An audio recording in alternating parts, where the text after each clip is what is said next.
Hello everyone, back with you. As promised, a little primer on the upcoming French elections. A lot of people in America really they only pay attention to American politics, but I'm kind of really interested in Europe and places like that, and so I pay pretty close attention to Europe and watching the European elections. I lived in Europe for a while, and so kind of got a little bit of that European thing going on, and so. Basically, what they have going on in the French elections is they're coming up this Sunday. And the way it works is they have this election, which will be coming up. Well, what you generally have is multiple candidates because they have like 4 or 5 parties in France. And what you need to do is you need to have a candidate who can get at least 50% of the vote or more to win the election. Of course, that never happens because they have so many political parties that it's hard for anybody to get 50%. And that's the case this coming election as well. In fact, it's really, really close. With 4 of the 5 candidates, they are literally separated within the margin of error.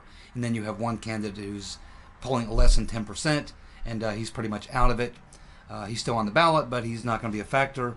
So let's go through these things. But before I do, there is something I'll point out that's very interesting about this particular election, is that the current president, the incumbent, Hollande or Holland or however you want to pronounce his name, Francois Hollande or whatever, he's literally sitting at 4% in approval ratings. 4%, okay? So we're talking about a very unpopular president. Hold on, let me shut this door. Much better. Okay, so Hollande is sitting at 4%. He has no chance. He's not even on the ballot. He's not even running, okay? So I don't think he wants to embarrass himself any further. He has been a disaster.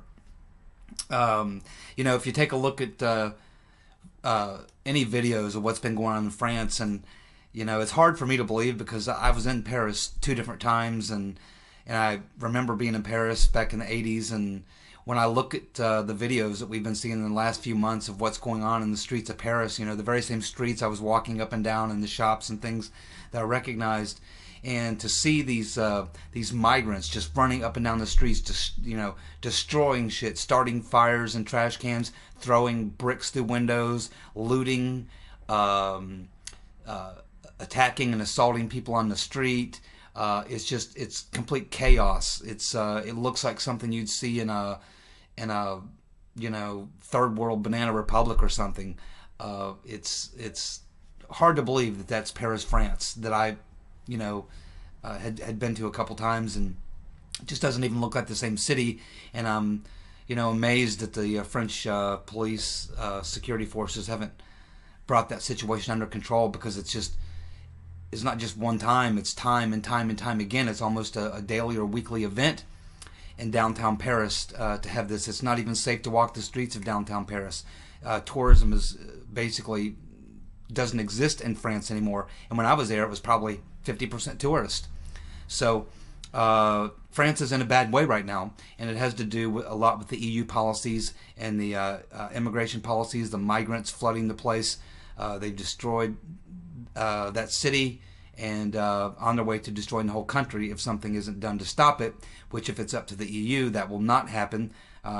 So anyway, that's basically what things are like in France these days. Let's go ahead and get to the candidates. Now, my personal favorite running in this race is Marine Le Pen. She's from the Front National Party.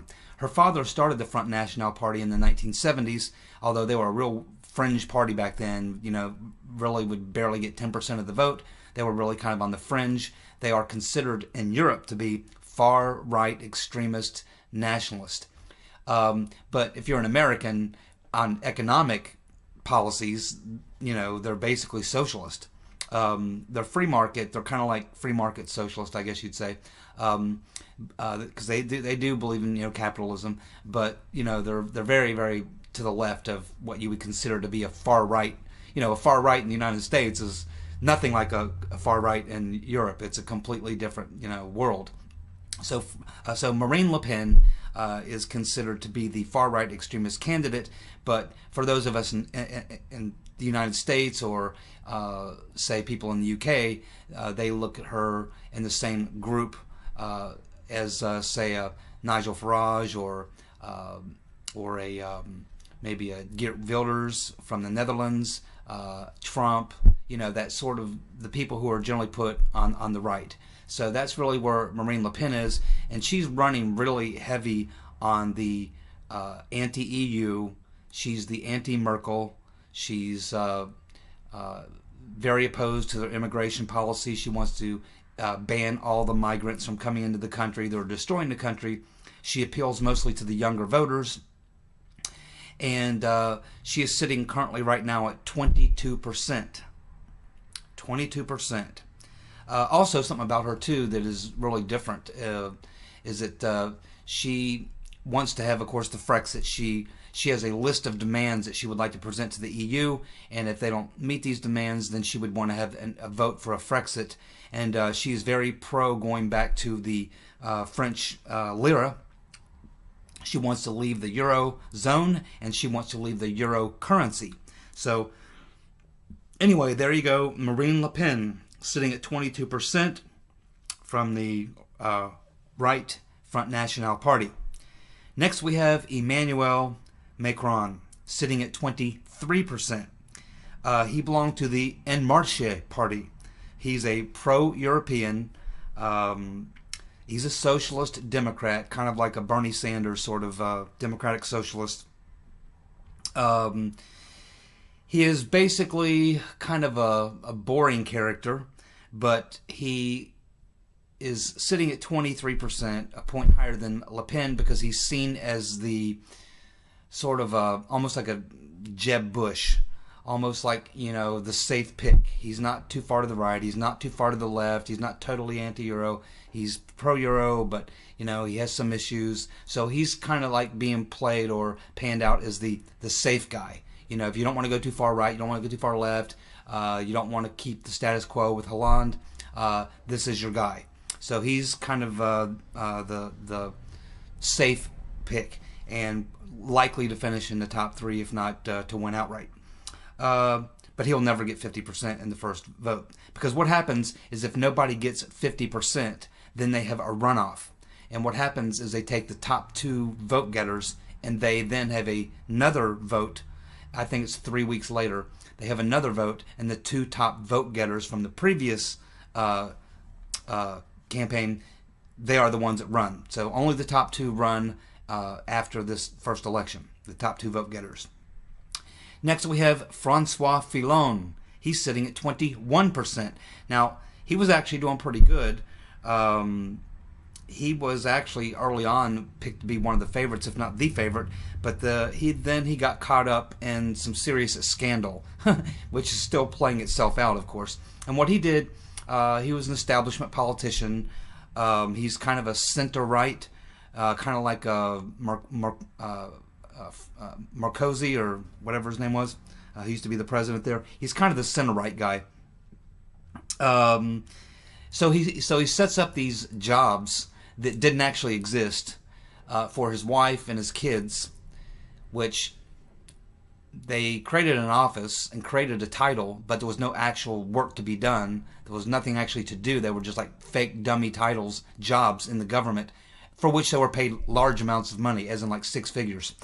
And of course this was discovered, and this scandal has been riding him, and it's pretty much driven him down to the point where instead of being the favorite in the early stages when the campaign first started, he's now dropped to third place behind Le Pen and Macron. So that's Francois Fillon, and he is kind of like on economics. He's kind of like he's a pro-free market guy, but again, he still loves big government, and he's kind of like your center-right guy. So anyway, Francois Fillon, 21%, third place. Then we have this Jean-Luc, if I can pronounce his name, Jean-Luc Mélenchon, Melenchon. He's sitting at fourth place right now at 19%. So as you can see, the top four candidates are all separated by within 2 or 3 points. He is pretty much a hard lefty. Even in European terms, he's a pretty hard lefty. He actually used to be a card-carrying member of the Communist Party. He's kind of left the Communist Party in terms of he doesn't claim to be a communist anymore, but in theory, he still really is a communist. He's totally anti-free market. And and he wants changes in Europe, but I think only because he wants them to go farther left. So there we have Jean-Luc Mélenchon. And remember, there's a lot of commies or hardcore lefties in Europe anyway. So even in European terms, this guy is far left. But he's sitting at 19%. So who knows?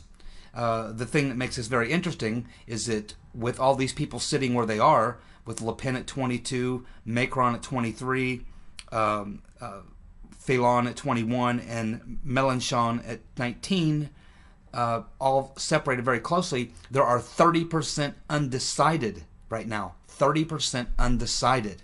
So we're 4 days out from the election. Here we are on the 19th. The election is Sunday. 30% still undecided. So it's no one really knows which way this thing's going to go. Okay, so we do have a fifth guy in there, but he has absolutely no chance. His name is Benoit Hamon. He's a kind of a young guy. He's very boring. I kind of think of him as like, well, personality-wise, he's kind of like Marco Rubio or something. He's milquetoast, and he's in the Socialist Party.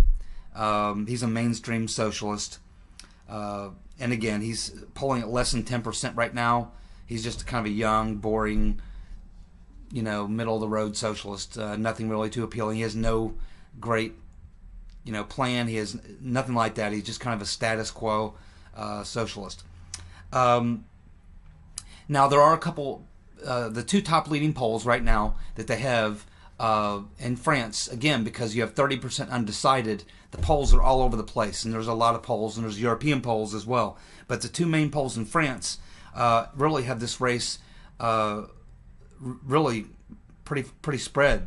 The first poll, which is like the top poll in France, has Macron. First of all, it has nobody winning and getting 50% in the first runoff. Or in the first election. Nobody getting 50% or even close to it. So there will be a runoff. So once the runoff happens in this two-way, they're expecting, in the top poll, expecting Macron and Le Pen to be the top two vote getters. And they have Macron getting, in a runoff with just these two, Macron and Le Pen, they have Macron getting 64% and Le Pen getting 36%. But then there's a second poll, which is also a very popular poll, and they have Macron winning in a runoff with Le Pen, but only 58-42, much closer. But keep in mind, we have 30% undecided. So it's wild and woolly right now. No telling how it's going to turn out. But I think that either way, regardless of how it turns out, much like what happened in the Netherlands, I think it's going to be a similar situation. If Le Pen does not win, she probably will be one of the top two vote getters in the first election coming up Sunday.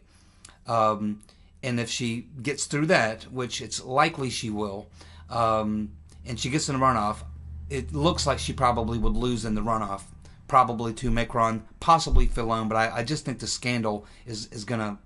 I think the scandal pretty much has Fillon at 21%. I doubt he's going to get very much of those undecided votes. I think most of those undecided votes are going to go to Macron and Le Pen. So that's kind of how I see it working out. But the thing is, I think what will happen is even if Le Pen loses, as Geert Wilders lost in the Netherlands, still that party, the Front National Party, is going to do very well. And just like Geert Wilders, his party did very well, even though he lost. They picked up a lot of seats in Parliament. So they are a force to be reckoned with in the future, and they certainly have a much louder voice in the Parliament. The same is going to be true in France. Even if Le Pen loses, the Front National Party is a growing party. It's picking up more steam all the time, and as you continue to see these riots, and you continue to see the things that are going on, you continue to see the EU slipping away, as more and more countries now are having issues with the EU. There's a lot of problems with the EU. It's not in a state of collapse now, but it's certainly heading that direction.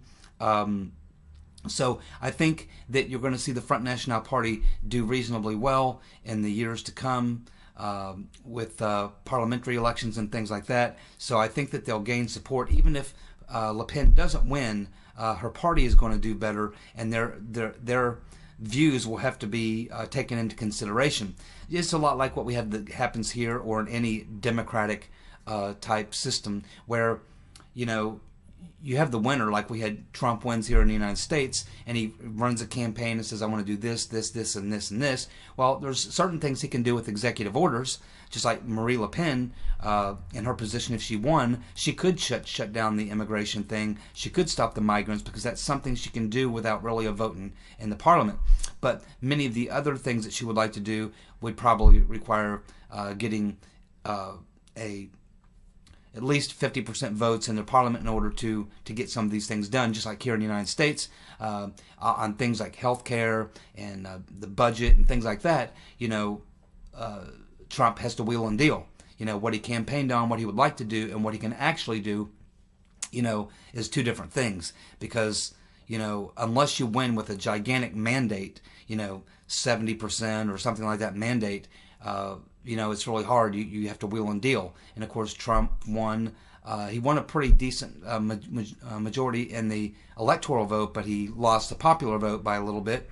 So he didn't come in with a gigantic mandate. Of course, his party did very well. The Republicans held on to both houses, and but they're split. There's three different factions there, and the same is true in Europe. But in Europe they actually have like 4 or 5 different political parties. So you have all these different factions, so they have to form governing coalitions. And the same is kind of true in the United States, not so much, but like the Europeans, but you know, you still have to have some coalitions.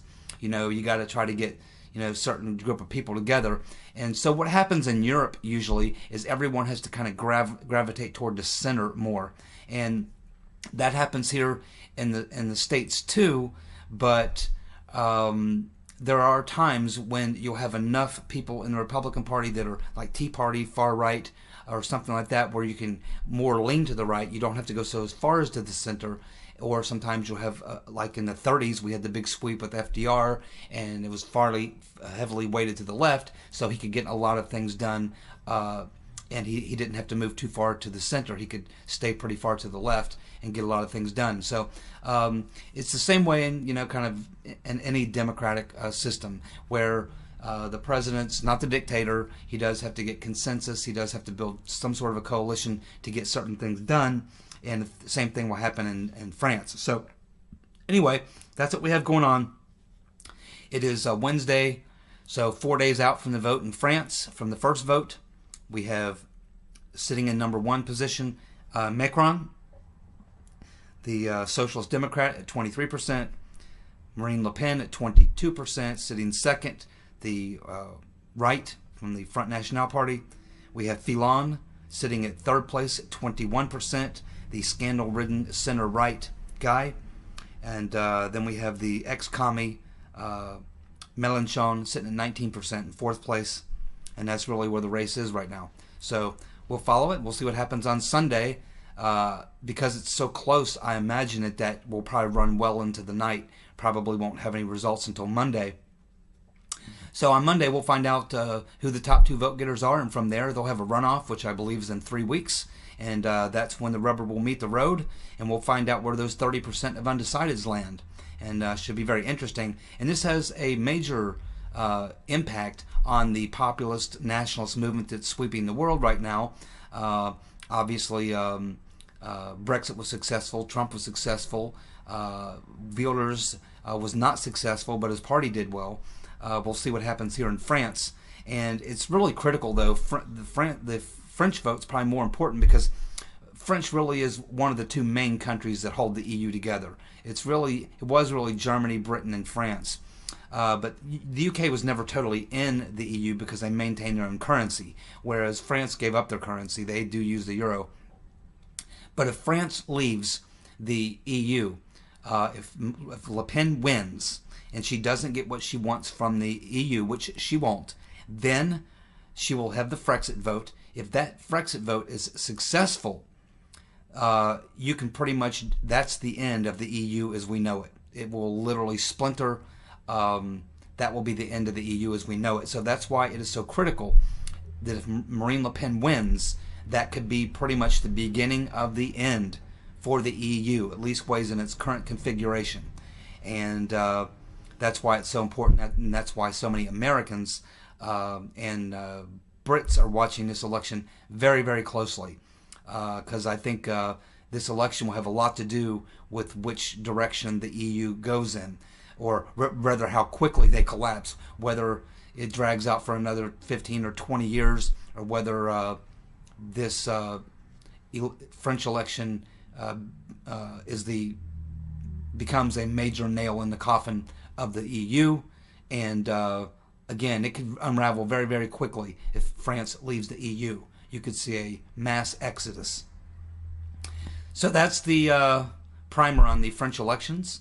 I guess we'll all be watching for those of you who have an interest in it, and we'll see how it all turns out. Y'all take care. Bye.